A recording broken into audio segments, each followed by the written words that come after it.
Hello and welcome again to this GD Live screencast at Crooked Pals with me, Teacher Marco. Today, we will again talk about another interesting topic about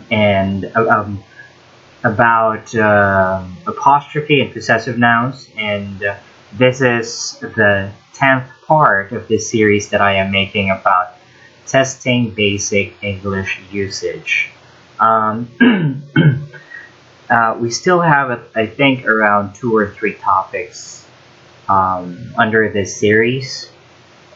And if you haven't watched the previous videos, please do check out our channel. And also, before we begin, I'd like to encourage you to subscribe to our channel, like our videos, and share this video because we would like to help out and reach out to other students and people like you who are in need of assistance in taking their GED tests.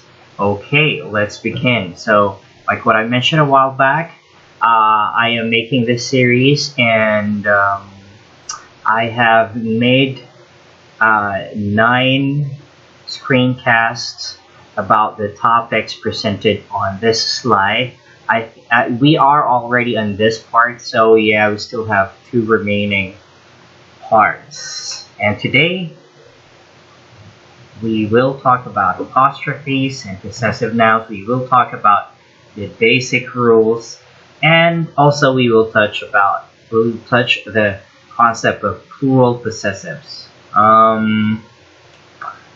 Okay, this is a bit confusing because it involves using a punctuation mark, which most people are not so familiar with, which is the apostrophe. Okay, so I will talk about when to use it and a proper way of using it. Alright, so we usually use apostrophe when we're dealing with contractions. Now, what are contractions? Contractions are a combination of 2 words to make it shorter, and this is usually common when we are making use of negative forms of auxiliary verbs. Primarily auxiliary verbs when we are trying to combine them with other words. Okay, auxiliary or helping verbs or linking verbs, whatever you want to call it. Okay, so we use an apostrophe where the letter or letters have been removed.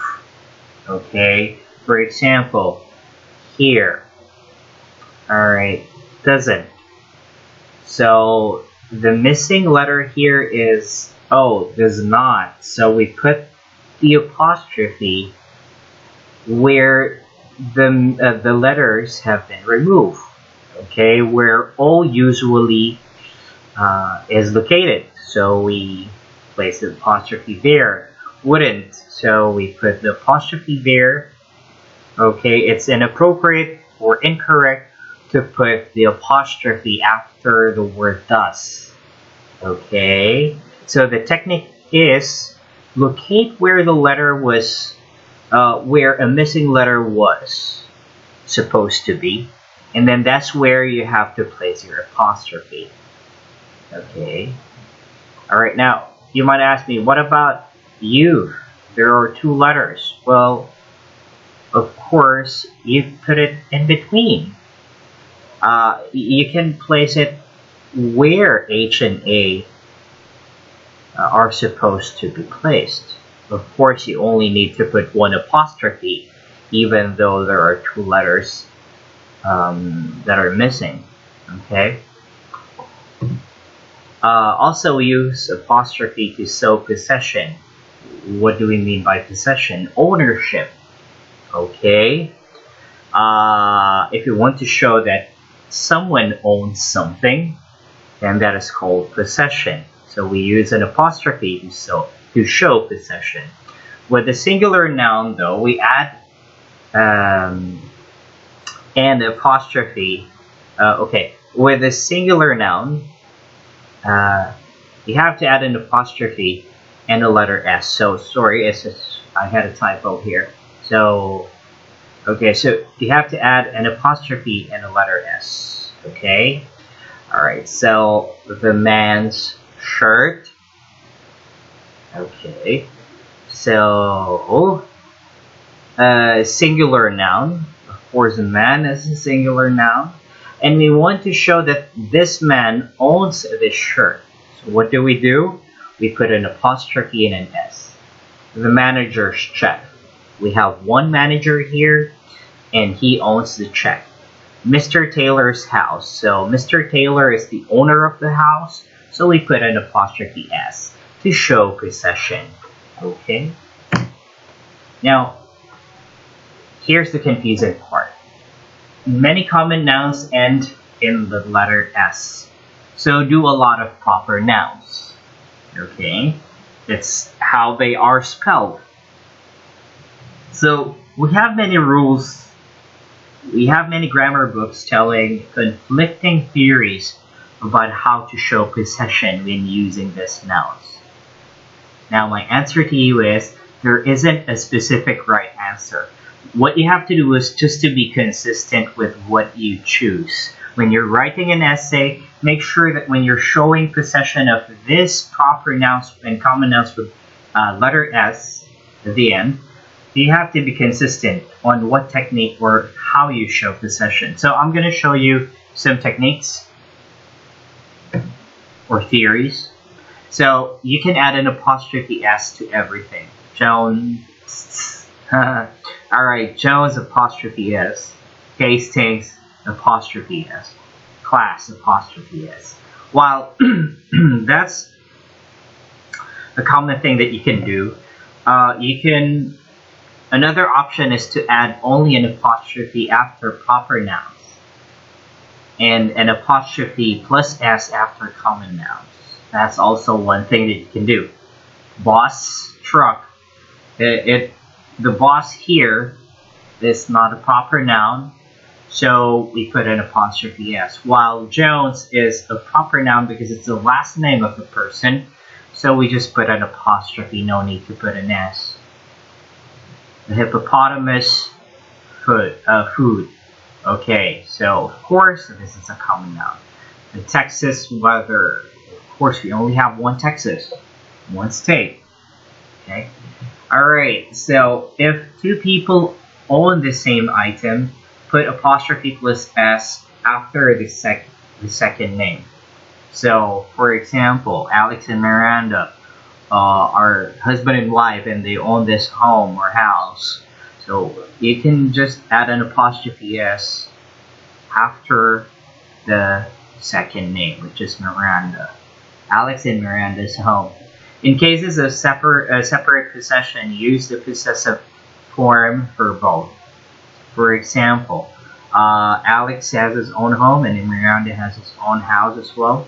So Alex and Miranda's home are both lovely. Okay? That's pretty basic. Another thing that you should remember, be aware of nouns ending in Y. Do not show possession by changing the Y to IES. Okay, we put IES when we want to show, where we want to change the singular noun into plural noun, but we don't do that to show possession. You don't change the spelling. A lot of people are confused about this. So if we're talking about one company, then yeah, that's it. Okay, if we're talking about a lot of companies, so then yeah, you can do possession, like apostrophe plus S.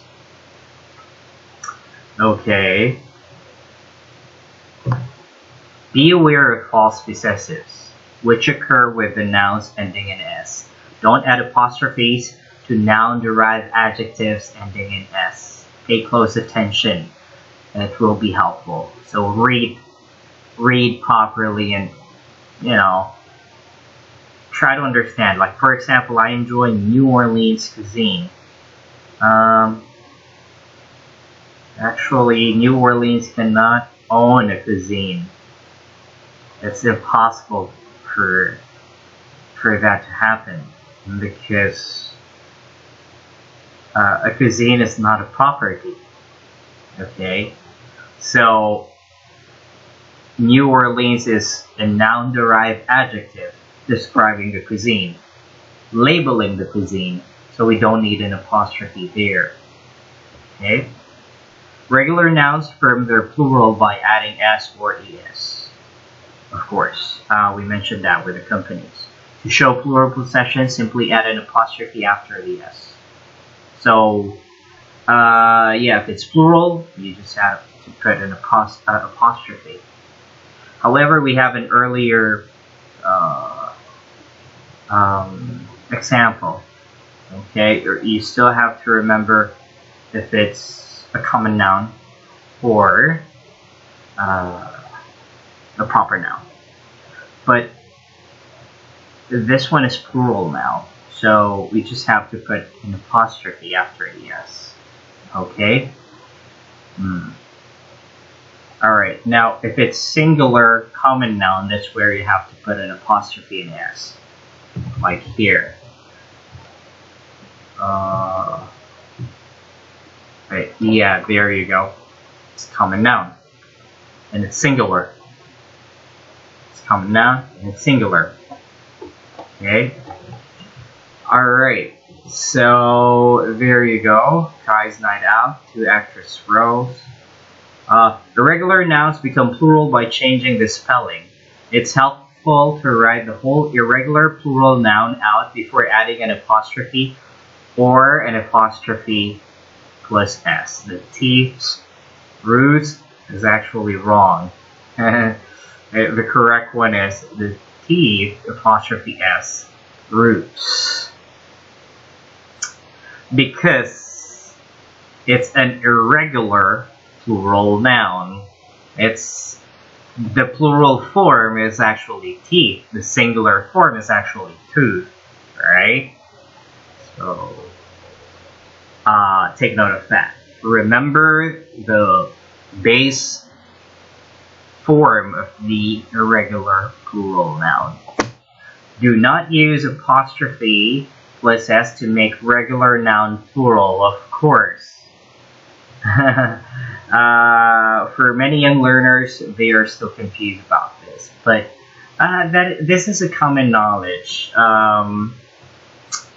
We don't put apostrophe s to make something plural, and never use an apostrophe to make a name plural. The Williams are here, of course.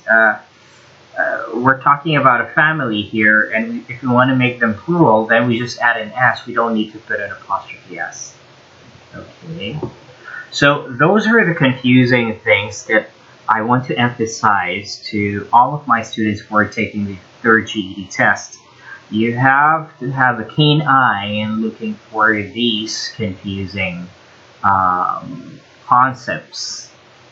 Alright, and what you have to do is just to continuously make, or writing is, developing your writing style is like a habit.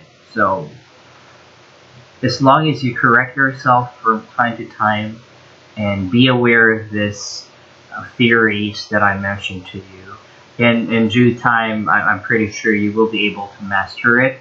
And when it's time for you to take your test, I'm sure, especially on the essay part, you will lessen down your errors, okay, or mistakes. So I want to thank you for your time today, and I hope that I was able to enlighten you about this concept.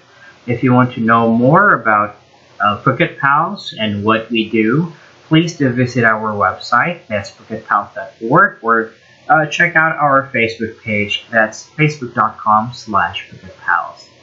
Alright, that's it for now, and see you again next time. Bye-bye.